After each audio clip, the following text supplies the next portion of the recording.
Welcome to the Answers for Elders radio show. Meet the trusted experts who will give you straight answers and will help guide you on the path of later life care. Now, here's your host, founder, caregiver, and CEO, Suzanne Newman. And welcome back, everyone, to Answers for Elders radio network heard across the USA. And we are visiting with Mr. Steve Waltar from Legacy Estate Planning in Bellevue, Washington, talking about living trusts. And Steve, welcome back. I'm so glad that we're having this conversation. And if you've missed it, please make sure to go back to the segment before where we identify. This is part 2 in our 4-part series today. So Steve, welcome back. And we're going to talk a little bit more about living trusts. Sounds good to me. So Steve, I want to talk, you had touched base about a trustee or that person that kind of oversees the trust. How do you what happens in a living trust? If you have a trust, do you have control over the things in your trust?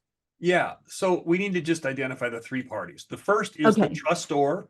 Sometimes it's a grantor or settlor, but I like trustor. And for a married couple, it's, both husband and wife or something. Okay. And then there's the trustee or trustees, could be plural, and there's beneficiaries. So those are the 3 parties. Okay. So the one that can change it, the one that created it, the one whose taxable estate it is, that's the trustor. But the manager is like, do you have control? Well, you can be all 3 people. That's the cool thing.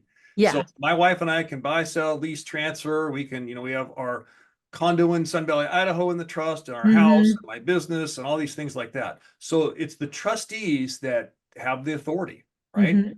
Anything you can do, the trustee can do. Wow. And I suppose there are times we scale it back.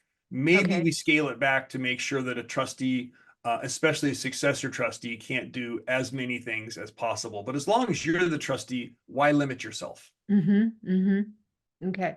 So in a trust, obviously you're the trustor, just so I understand a little bit more. The trustor would be, this is what I want, right? It's the unit that creates it. Is there ever an attorney involved in that as a trustor or a family member? I'm just curious.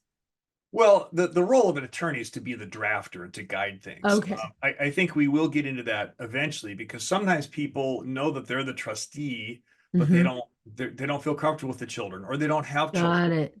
Then the issue is, gosh, do they have a trusted friend? And we kind of got to look at, someone needs to understand your assets, and they need to be unbiased and what all. So, in the 30 years of doing estate planning, I've been listed as a successor trustee a couple of times, but we prefer not to. It's better to have a professional fiduciary. Right. Than that. Yeah, I remember with my father's trust, nobody in the family gets along. So he had the bank. Right. At least they all hate the bank together. And so that would be the manager. Is that correct? I'm trying to get this correct. So in a case of a trust, he had a family trust. And then what he had is the bank was the manager, because there was 6 kids, 3 on each side. Nobody talked to each other. Yeah. So after the trustor dies, or if they're incapacitated, someone needs to manage it. And it's really nice for it to be people and not have a lot of fees if you're still alive. But upon passing, it's very common to pay a trust company or something. So the trustee is a lot like a personal rep in a will or an executor. It's their job to, value all the items and read the trust and consult with an attorney and know things. And then it might be as simple as distributing, or it might be, managing things carefully for a period of time.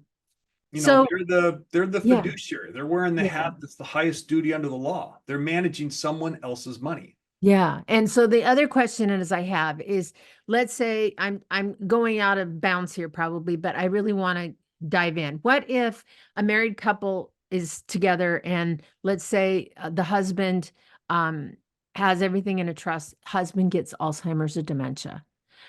What happens upon the power of attorney? How does that change? It's interesting you say power of attorney. So powers of attorney are separate documents. Husband and wife may They're not part of the trust then. Right. They're not part of the trust. The powers of attorney are needed to manage assets outside of the trust, like an IRA or something like that. But in a joint trust, usually either trustor can bind the whole trust. Got it. Okay. Meaning it doesn't matter if husband has Alzheimer's, wife can manage everything as the acting Perfect. trustee. And that may not happen with a will, like when you talked about if the house is in the husband's name, correct? Right, right. If there was a choice to sell outside of a trust, it would take a guardianship, or it would take a very strong power of attorney that was already effective immediately and was recorded. And there's hoops to jump Wow. through to do that. Mm-hmm. Mm-hmm. But it's another circumstance is a single person, they start losing capacity, they either resign or they get Alzheimer's. It's not a Mm-hmm. married situation, Yeah, but you can't be the trustee if you have no capacity. correct. So you go through a process to get someone appointed, and then they Mhm. notify all the institutions, Yeah. hey, I'm now the acting trustee. And Mm-hmm. then things are managed still on behalf Right. of the trustor, Yeah. because until Yeah. he or she dies, it's all Sure. about them. So this is the beauty of what I'm seeing. There's so many families out there right now that may have one spouse that may be chronically or terminally ill or have, memory issues or heart disease or whatever. And we've Yeah. got a spouse that is trying to hold everything together.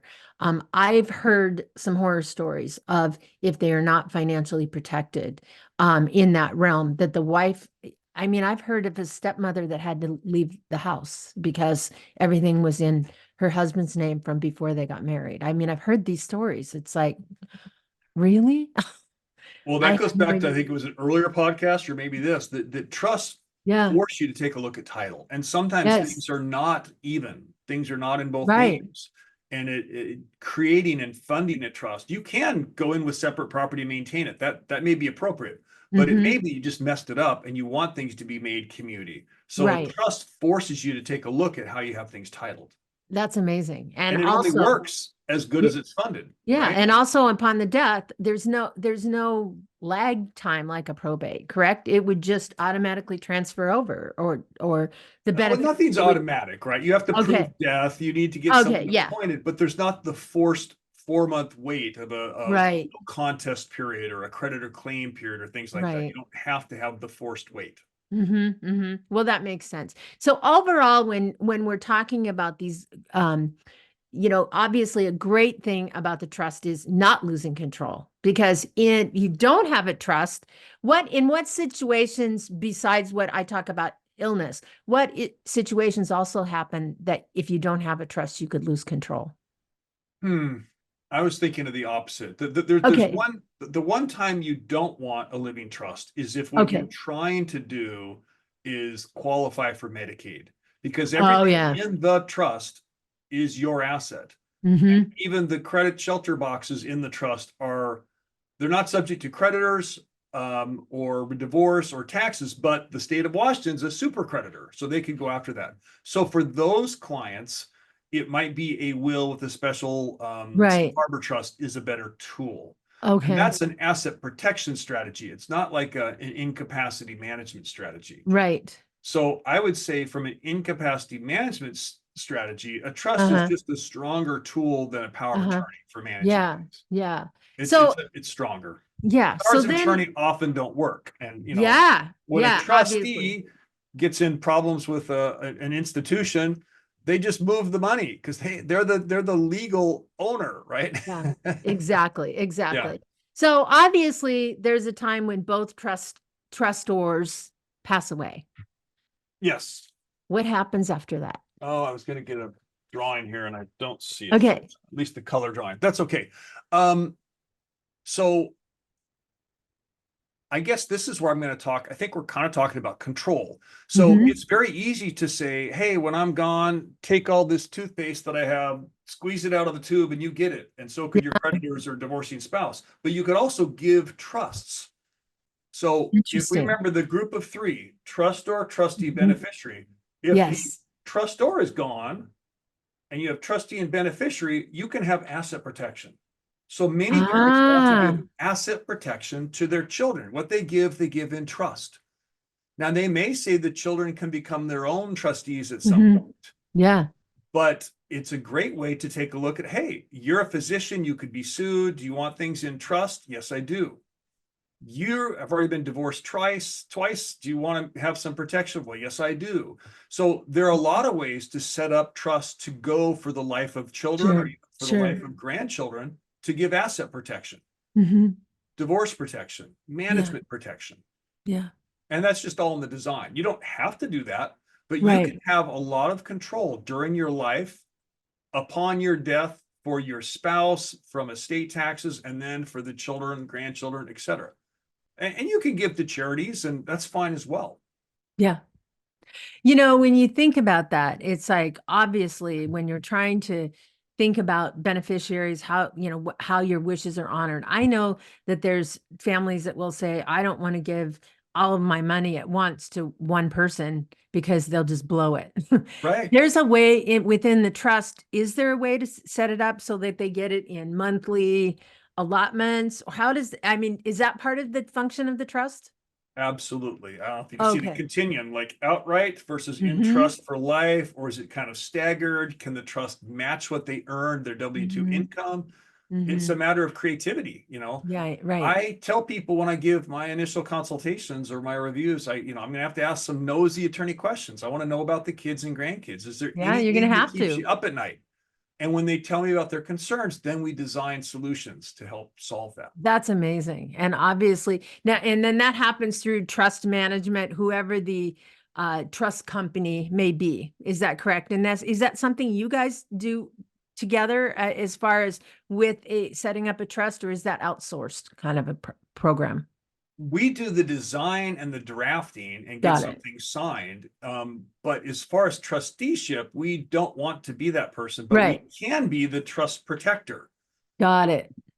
So there are ways to build in a trust, certain protections where the beneficiaries can fire the trustee. What if they don't like them? What if it's an institution? There's built-in ways to do that, but there's also ways to protect it if there's changes of law or changes of circumstances. And maybe the trustee is a beneficiary and they want a family house. Well, they can't value it low and pay off their siblings, less, so they can have the trust protector, resolve conflicts of interest. So that kind of role we're happy to help with. Yes. We just don't want to be the trustee. Exactly.